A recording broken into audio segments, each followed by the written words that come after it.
Hey everyone, Lizzie here with a new book called Summer's Edge by Dana Mele. This book was published on May 31st, 2022.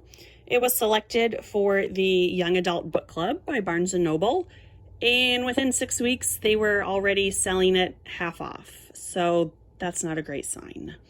So I had previously read the author's other book called They Wish They Were Us. No, that's not what her book is called. It's called People Like Us. Sorry, a lot of these books are so similar. It was called People Like Us, and it was a mystery set at an exclusive boarding school. I liked it well enough. I had found it at a discount store for like $2 or $3. So my level of expectation on $3 books is very different than my expectation on more expensive books. So, I liked it enough, and my work had done some sort of incentive program where we could redeem these points for gift cards, and I redeemed mine for Barnes & Noble, and this is one of the books that I picked up. And it was not what I was expecting. So her previous book had been set at a boarding school, and this one seemed to be the summer version of it, where these very rich, entitled children are going on a vacation to the beach house. It was kind of like Gossip Girl goes to the Hamptons. They didn't actually go to the Hamptons. It was in upstate. I think it was on Lake George. I don't remember the exact lake. But it is the summer vacation of the boarding school set. And for whatever reason, I love this genre of book. So I was very excited to read this one, to be honest. It is arranged in 3 parts. So the first part is set in the present, and it is narrated by one of our characters named Chelsea. So there are 6 characters in this book. We have Chelsea, her ex-girlfriend / best friend Kennedy.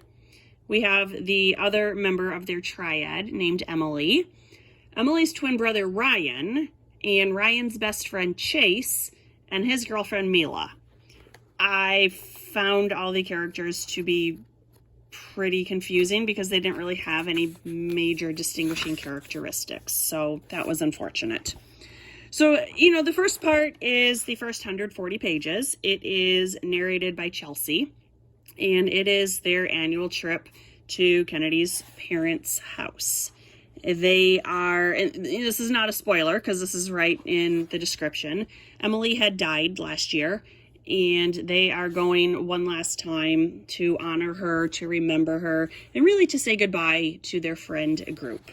So it was fine enough. I liked it. There does seem to be a couple things that aren't quite making sense, and I don't really want to give away anything.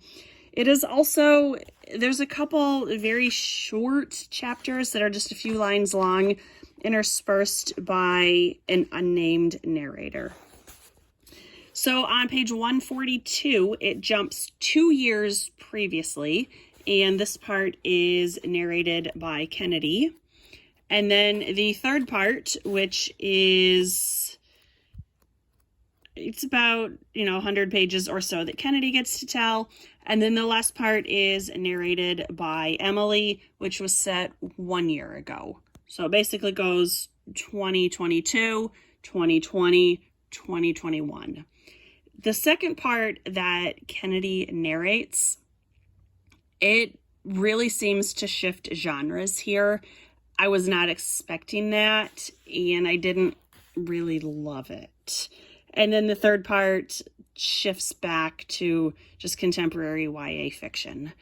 So I really thought the Kennedy part ruined the book for me because it was just a complete genre shift. And so there was that. And then the 3 narrators, I couldn't tell them apart. If I randomly picked up this book and just opened a page, I would have no idea who was narrating it. So that was troublesome.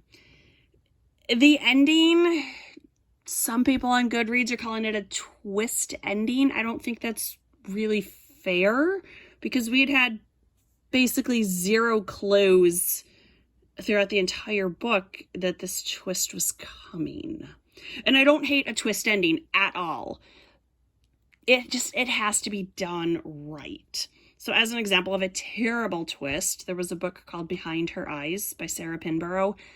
I couldn't finish that book. It was bad. And then at the very end, I just kind of skimmed to see how it ended. And this alleged twist, we had no indication whatsoever that any of this was happening. So you can't just throw on a chapter at the end and call it a twist ending. So a book that had a really good twist ending was called Stags by M.A. Bennett. She gives us every single clue and even tells us how the twist is going to happen. And I just read right through it and completely missed every single clue. And then you find out the ending and it's like, how did I miss all of that? It was right there. So I'm fine with twist endings. They just have to be done well. And unfortunately, I didn't think this one was particularly done all that well. I will say Chelsea was an unreliable narrator in the first part. I love me an unreliable narrator. This was a very quick read. I read it in about 2 days. I definitely wanted to know how the story ended. But then we get to the ending and it was kind of like, is that it? So unfortunately, I don't think I'm going to read anything else from this author. Unless I found it maybe at the discount store for like $2. But, while I enjoyed this one enough, I wouldn't read it a second time. And I wouldn't really recommend it to anyone either. So I was a little disappointed by this one. Definitely glad work paid for it, and I didn't. So this was called Summer's Edge by Dana Mele. Some people might like it. I'm just not one of those people, and that's okay. There's enough books out there for all of us. So thanks for watching. Bye.